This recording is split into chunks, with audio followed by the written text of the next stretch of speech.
Okay.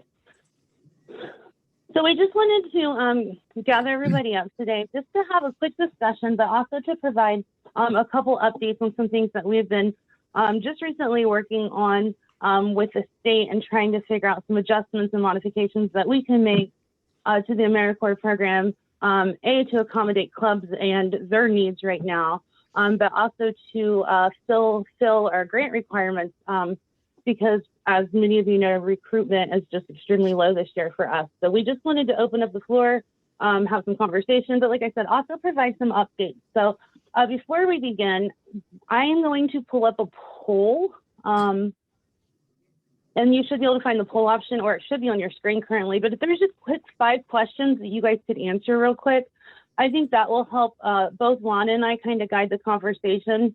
The group's kind of small, so I think I know probably the answer to most of these, but it'd be really interesting. Well, I have to launch it.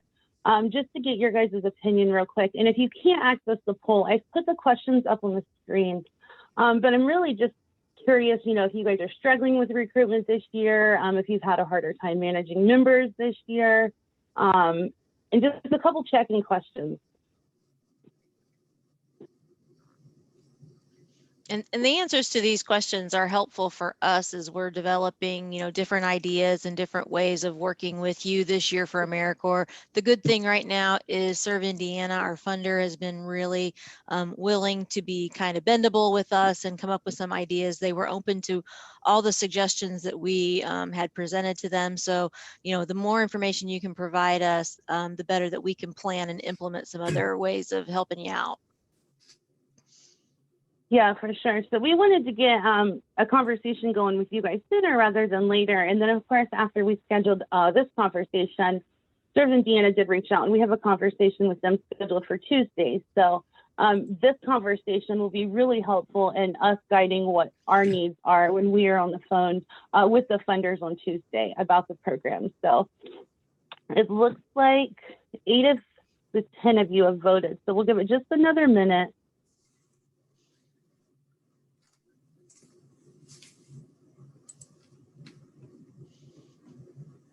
Good to see that a bunch of you are saying you're not having trouble recruiting. That's good to see.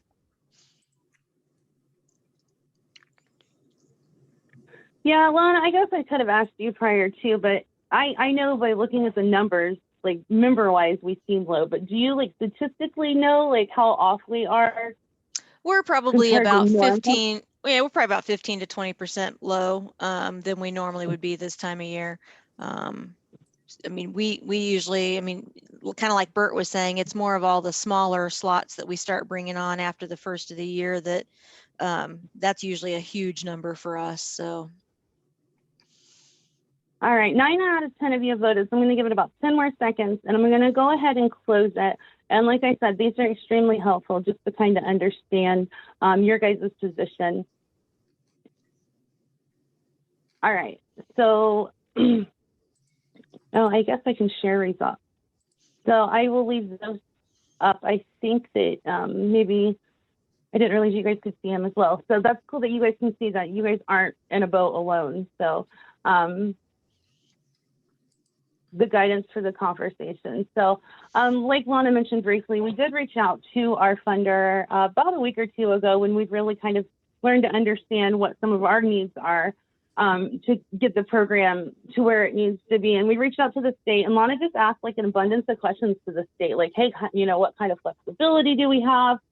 And it was really a good conversation because they pretty much asked us what our needs were. So Lana and I know on our level what the needs are, but we really wanted to hear you from you guys and see what your needs were, and to see us kind of what we have presented will be helpful for you guys, or if you had any other ideas, we are definitely open to hearing those.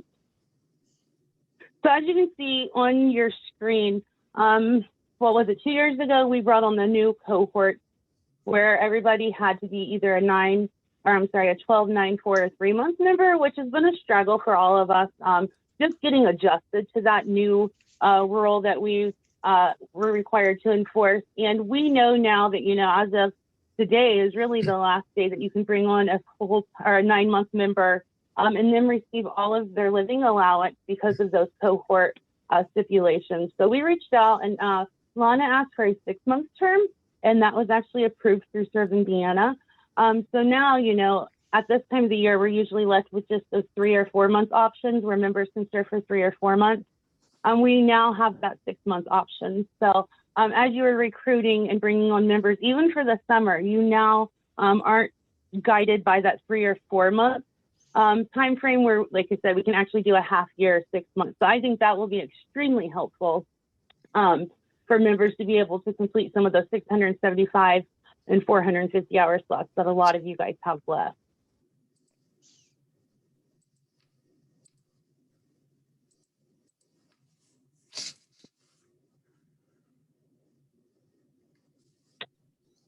All right, in addition to the additional cohort being added, so on your screen, I don't know if this is on Dropbox. I recently added it to Dropbox because I feel like when I'm having conversations with some of you on the telephone about recruitment and such, you guys always struggle because you're not sure how to answer a lot of that living allowance questions that come from members when you are doing interviewing and such.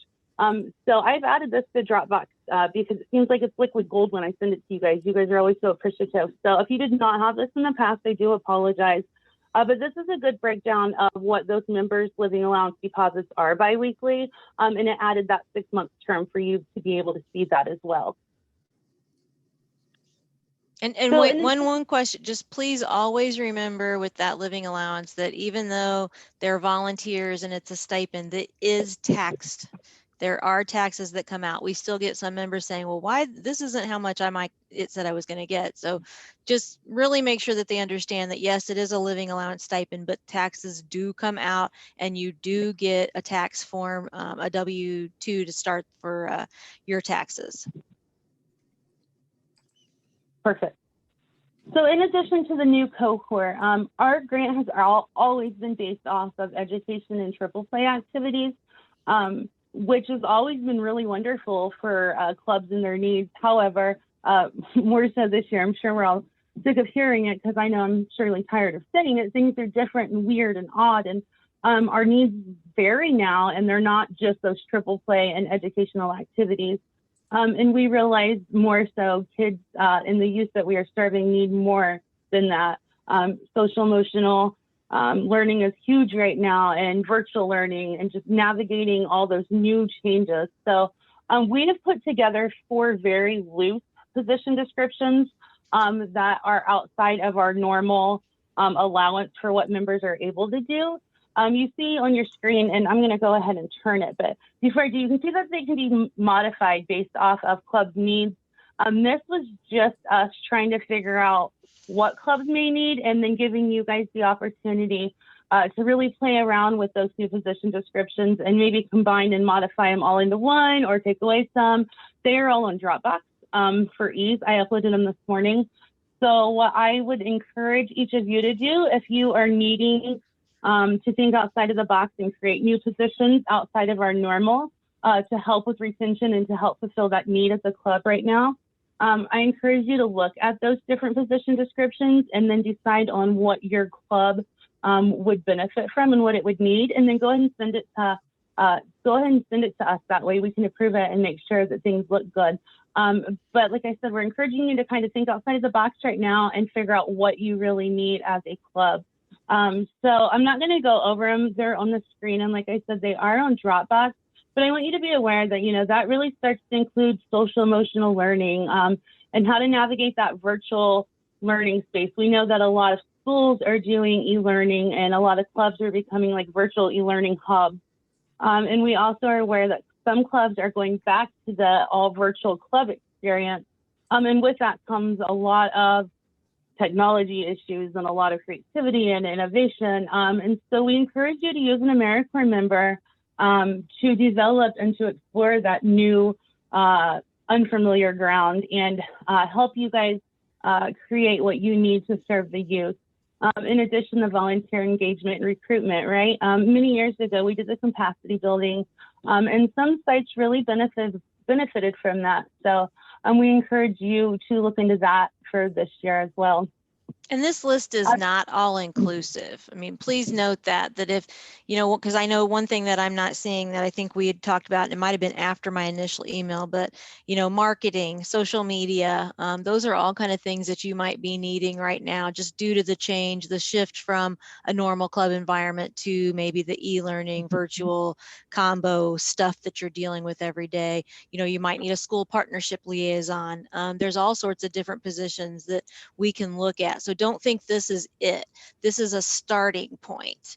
And like Jessica said, we could even combine, you know, if it's like, okay, 50% of their time we want them doing volunteer engagement, but the other 50% of the time I'd really need some social media help or something. So, I mean, just don't think that this is it. You're not bound by this right now. And I'll be, like Jessica said, Serve Indiana was very open with us and is allowing us to look at these as long as we can link it back to the overall goals of our grant, which is very simple because anything you do at a Boys and Girls Club meets our grant. Just really think through it, get creative, and just let us know how we can help and how these positions could help you out. For sure, for sure. And like I said, as long as there is a marketing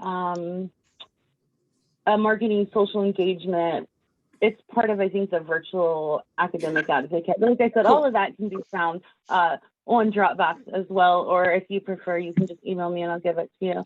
I would like to point out the COVID program support. That one was really interesting because when I did some Google researching, it seems like a lot of the states right now are using AmeriCorps members to help navigate the COVID crisis. So I think now is a good time to jump on board and see, you know, what we can do to allow AmeriCorps members to step up and help their community during this time of need. And that even includes like just providing enhanced sanitation practices and providing support to the club and helping maintain a healthy and clean and sanitized environment for the youth in the sense where they will be able to educate youth on bacteria, the spread of germs, whether that be through, you know, like a stop in and we're going to conversate and I'm going to do a lesson with you, or they create posters to hang up around the club and such. But you can even use an AmeriCorps member currently to help with certain processes at the club to make sure those youth are remaining safe and the environment is clean. So again, I hope that you will get creative and decide, you know, at a club level what your guys' needs may be. Create a position description that you feel like would work for your guys and send it to us, and let's see what we can do to be able to provide the support to you guys that you need right now.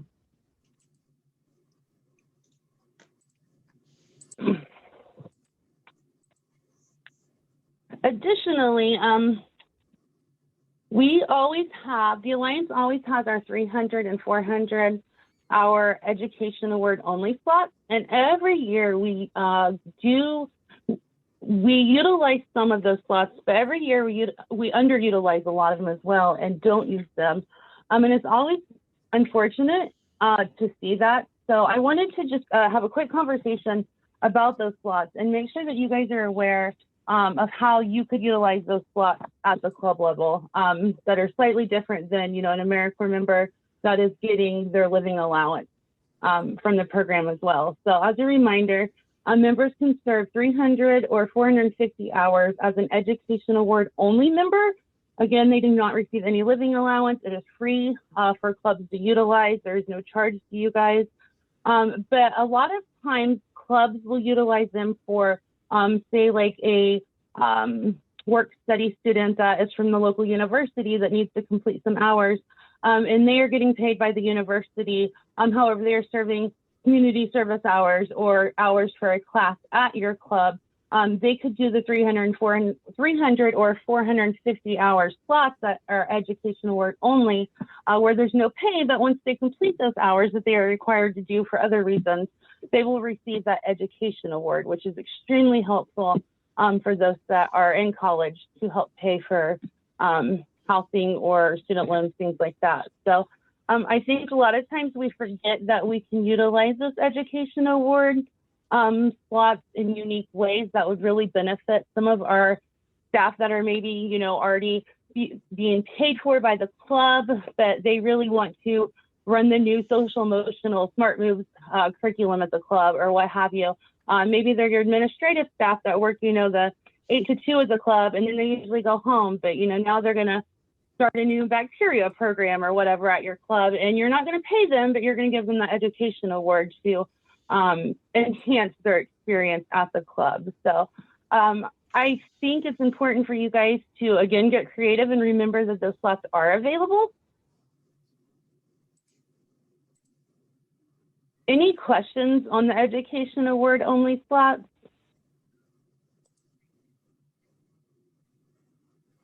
We have a couple sites that do a really good job at utilizing them every year, and it's almost as if their staff get more creative and take more control in certain programs because of that education award being a motivator behind it. So if you have any questions, please reach out. But know that we have several of those positions available for clubs to use, and they are free of charge. Sarah has a question reminding of the age requirements for Ed Award only. All of them are age 17 and older, so they must turn 17. We used to have a program that could go as low as 14, but they've actually discontinued that program nationally. So 17.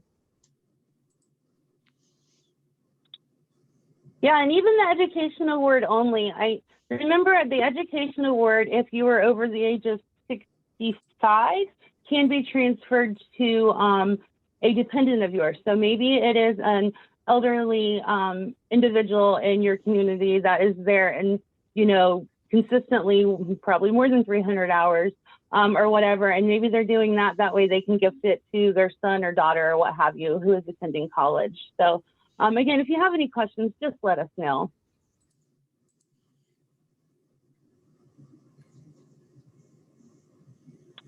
We're quite a small group, and a group that varies in experiences. I'm looking at the participant list. But I really wanted to open up the floor for discussion and figure out, you know, if you guys currently have AmeriCorps members serving at your club location, and if not, why? Is it something that, you know, maybe just a misunderstanding or a misconception?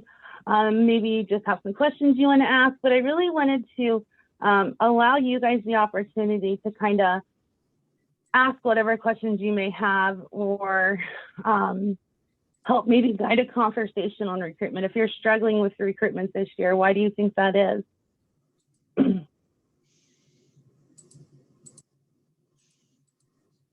Brandy is not struggling with recruitment, so she's good to go. Jerry, I know you guys in Elkhart, you guys are off to a slow start, but it feels like you guys are starting to get more applications in now. But I know that I've heard from many of you in that area stating that you guys are struggling with recruitment really bad this year. Yes, and I have kids with me right now while I'm doing this. That's why I'm muted. But I know we have tried to utilize our 17, 18-year-old members here at the Middlebury Club. Over in the Goshen Club, I know they recruit heavy from the college, Goshen College, but I'm not sure how they're doing over there at this point. But especially with colleges going back to virtual for the second semester and those options. So they lose a lot of those local college students. But we've been trying to tap into the high school here in Middlebury, and we've had a few applicants interested, and we've had a couple back out just because the onboarding process is so extensive. I think it kind of scares them away sometimes, but once we get them in there, they see that it's really beneficial and they enjoy it. So we have one current AmeriCorps member serving right now, and she just started. But it's not so much as finding people interested, it's getting them through the process of signing up and committing. A lot of them have bailed out before they even get started. For sure. And Jerry, one quick, oh, sorry, Jess, go ahead.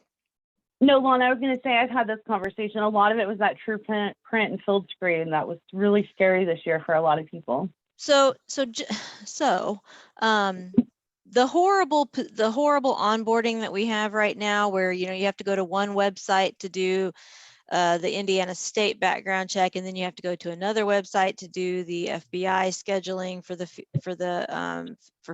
field print, and then you have to go to CNCS and you have to answer the invitation to join AmeriCorps.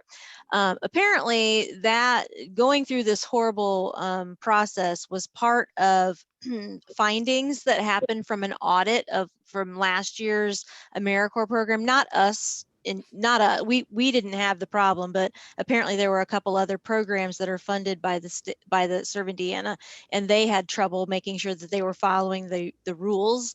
And so that was a pilot program that went from August 1st to November 30th. And I did receive confirmation yesterday from Serve Indiana, yesterday or the day before, from Serve Indiana, that we can revert back to our old system. And if you remember what that was, is you would still have to send me that form, that background check form, but that's the form where they had to physically tell me where they wanted to go, what days of the week, and what time. And then I myself could actually run those checks and schedule those checks. You guys didn't have to. So we do have approval to do this. However, I will note that the National AmeriCorps office is leaning towards making this a mandatory requirement for the whole entire AmeriCorps program. But as of right now, technically 11/30 was the last day that we had to do this true screen and field print process.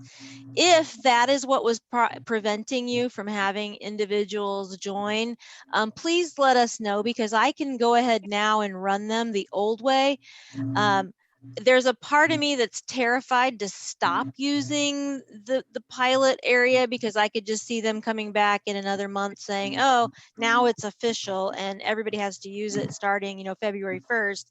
And we ran those poor people in January through our old system, and then, oh no, you need to go back and redo it now, because that did happen last year. There were people that had to be rerun through the other program.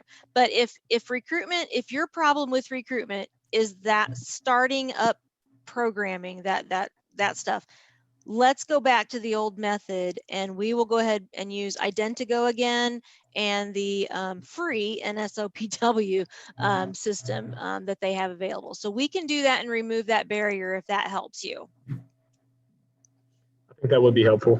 Good to hear.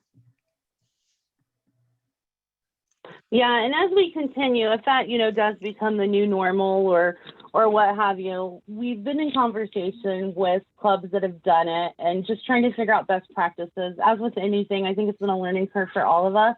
And I think it puts a lot of responsibility on members, which is, a learning process and can be so overwhelming for our young folk who is just, starting to navigate the field of, work readiness, career, what have you. And now we're asking them to do a bunch of things that we really don't even know how to navigate ourselves yet. So I do apologize for the weird couple months that it has been. And it is an awful process. I totally agree with everybody. It's awful. So I know a lot of you do recruitment on social media. I see it. Don't forget that in Dropbox, we have an abundance of personalized social media arts and such that we have worked on with statistics and things to help you navigate that process of posting on social media with related content. So don't forget, it's on Dropbox. And furthermore, I wanted to ask if we had monthly check-ins and training calls with members, if you guys feel like that would be beneficial. I have a lot of members email me often stating, hey, I have to do training, but I really don't know where I'm getting my trainings from. And it's unfortunate because I feel like a lot of that is provided and communicated often with them on my end. And I'm just not sure if there's just not enough trainings out there at a club level right now that you guys are providing for members or what have you. So as a program, I'm willing to host, during the monthly reports that members submit, they've let us know what trainings that they would like to have or what would be beneficial in their service. And I see a lot of common themes in trainings that they have requested. And I sent that out to them and provided additional resources that we have on our end. But I would, like I said, I would be more than happy to bring on trainers and put on live webinars, but what has happened with our U-Lead webinars is participation is usually really low.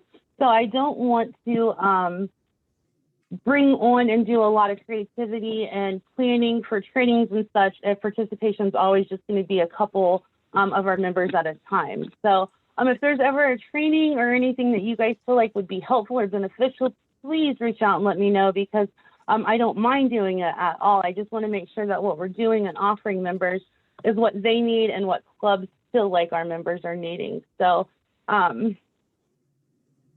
yes. Oh, Brandy, I'm sorry, it's me private. Brandy says she has a spreadsheet that she uses to help keep track of members and such, and she will share it with everybody. So, Brandy, if you just want to share it with me, I will make sure I send it out. Okay. Okay, sounds good. Is that what you said? It was just a spreadsheet that helps you track members?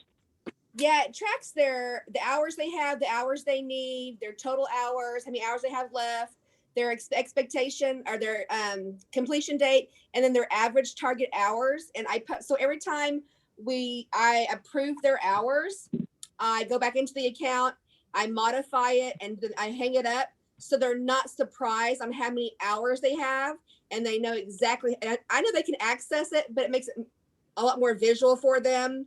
So it's not a surprise that, ooh, I'm up to 50 hours a week, or I need to calm down my hours. It's just made it much easier over the last couple of years to print that out and have it available to them.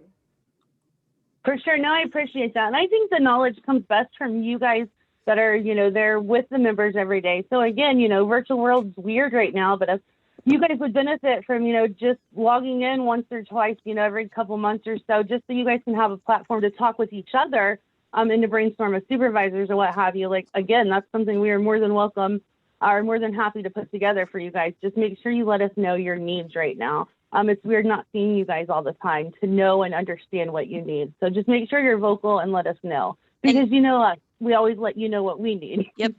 And one thing also, Brandy, your other question, and I did just go in and confirm, it's actually the ages of 55 and older that can transfer the scholarship.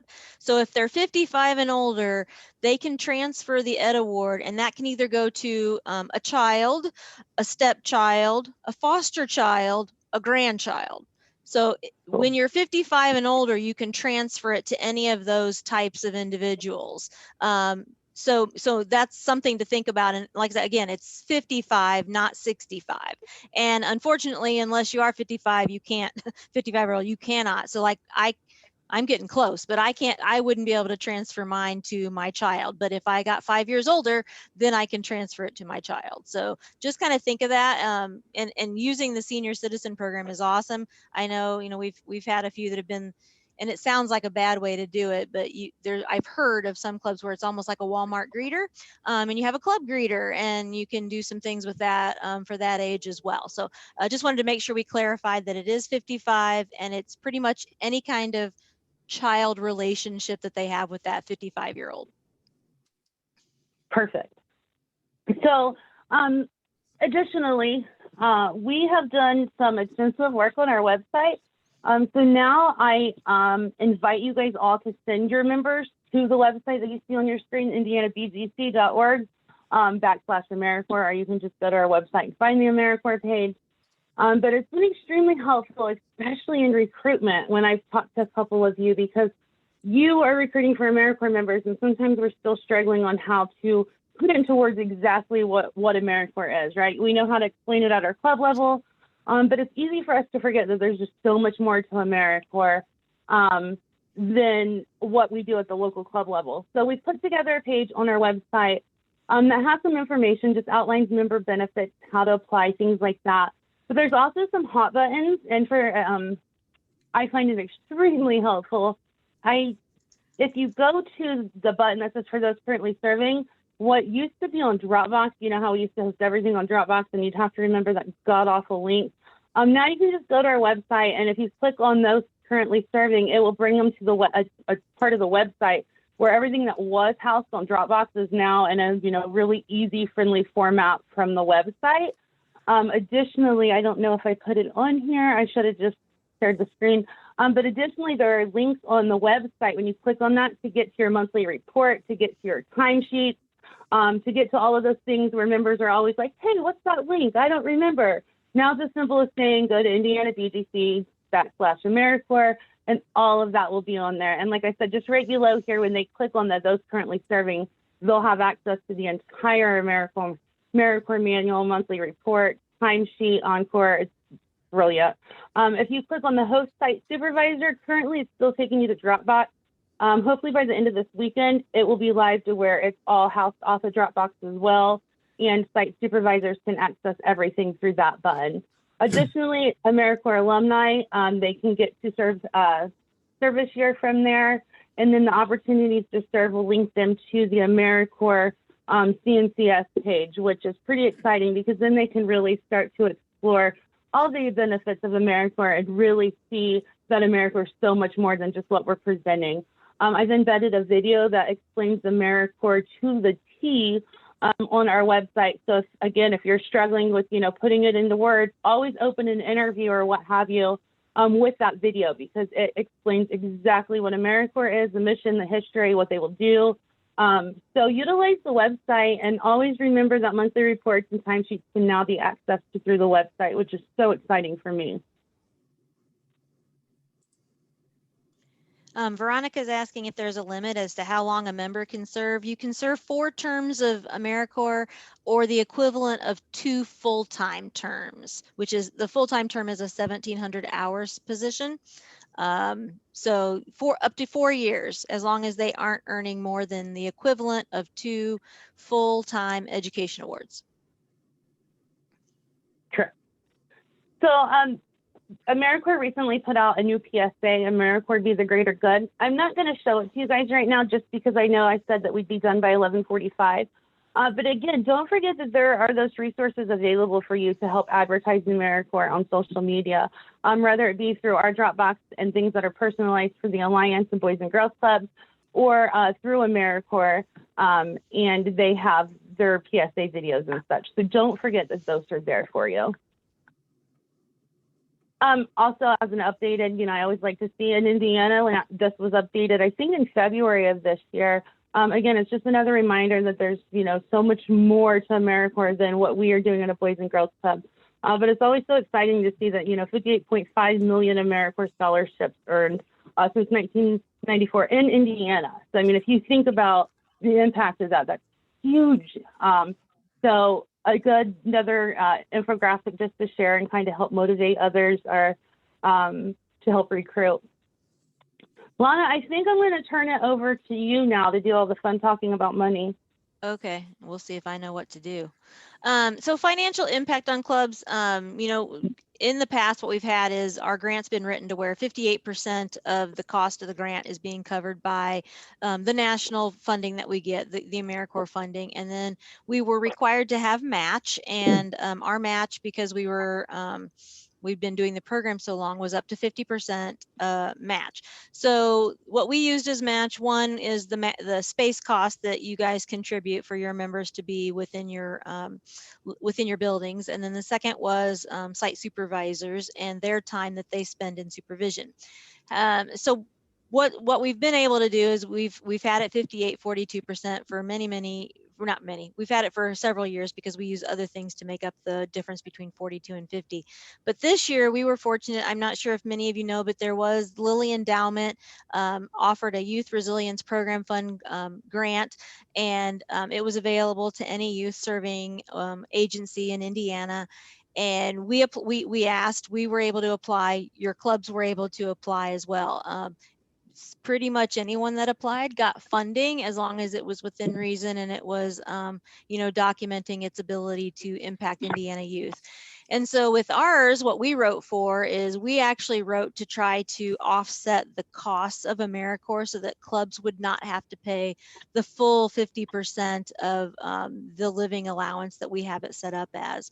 So the Lilly grant now is going to pay 50% of that for each position that is in the program for this program year. So any position from we started 9/1, from 9/1 through 8/31, and that's the time frame that it'll be covered. Now, granted, the last month you should be paying for any member would probably be June. That's when you would bring on any of those last 3-month cohort folks.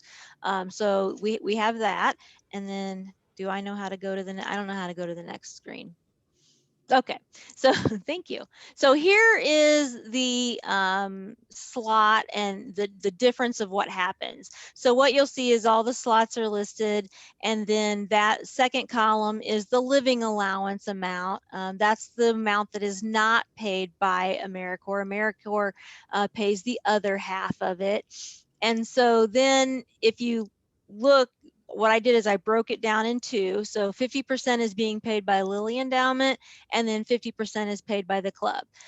So now instead of having to pay $1239.01 yourself, now it's split between you and our Lilly Endowment grant.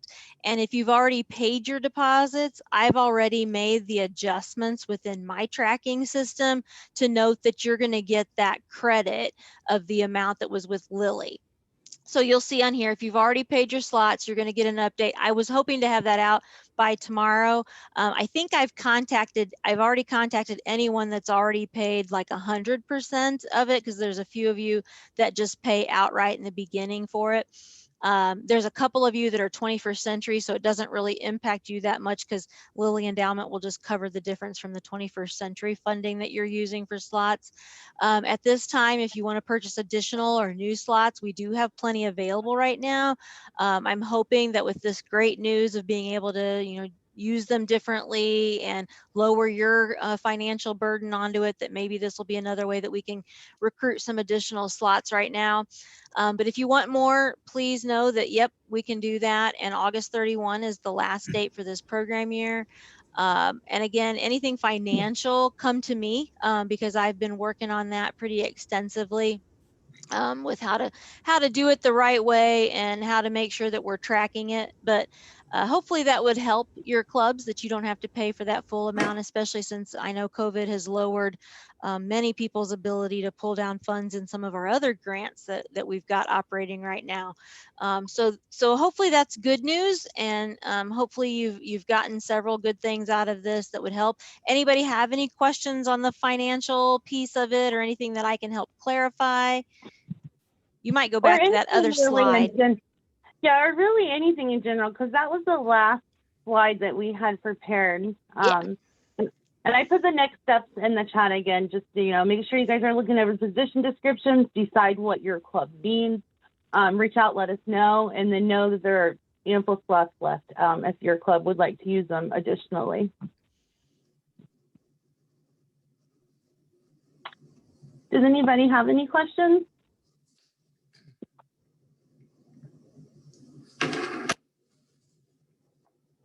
Now's the time to get creative. Now's the time to really think about what kind of other things could happen.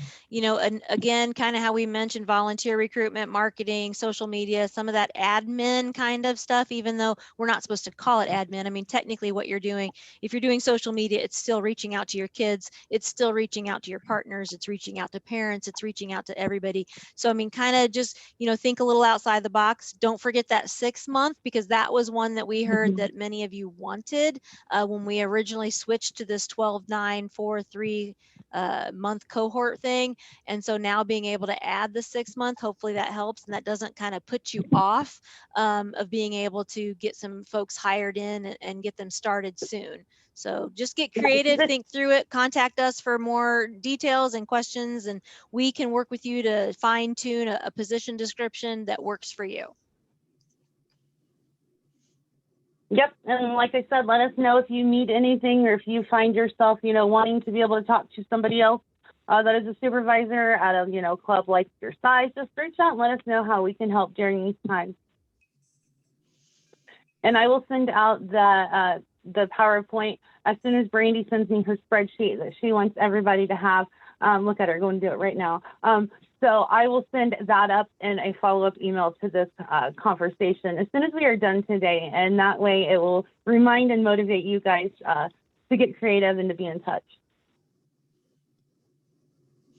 Well, thank you. So Yeah, thank you No. all for taking time with us. And again, you know, we don't want to take up too much, but we also want to make sure you know and have the opportunities that we've gotten approved recently. So, and thank you for all you're doing. I know it's a struggle right now and things change day to day, but you know, please note that we do appreciate everything that you do. And you know, if there's anything, whether it's AmeriCorps, Indiana Kids, whatever, we're here to help. So just don't hesitate to contact us. So thank you so much. Don't forget Dropbox. There's tons and tons and tons and tons of resources. Don't forget that there's educational worksheets, there's STEM worksheets, there's all sorts of things that are there for you and waiting for you to utilize. And that can also be found on our website under the resource page for ease. That way you don't have to always remember the Dropbox link. So utilize our website. It's there. So awesome.